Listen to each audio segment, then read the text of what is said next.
এক পোলা হুম, এক মায়ের খুব ভালোবাসে, হুম, দুনিয়ায় আর কিছু চাই নয় মায়া ছাড়া। আচ্ছা। কিন্তু মায়া পোলাডারে পছন্দ করে না। ওপো। অনেক চেষ্টার পর মায়া সেই পোলাডারে কইল যে ঠিক আছে, হ্যাঁ, আমি তোমারে ভালোবাসতে পারি, হ্যাঁ। আমার একটা জিনিস এনে দিতে হবে। কি রে?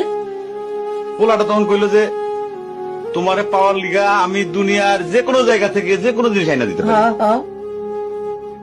মায়েরা তখন কইল তুমি তোমার মায়ের কলিজাটা আমার এনে দাও। কি মনে হয় না? কি গল্প শোনালি দিদু? পোলা তখন দৌড়াইতে দৌড়াইতে তার মায়ের কাছে গেল, হ্যাঁ, মারে যা কইল হ্যাঁ, মা আমি একটা মায়ের ভালোবাসছি, আমি হ্যাঁ। তারে ছাড়া বাঁচিনি, হ্যাঁ।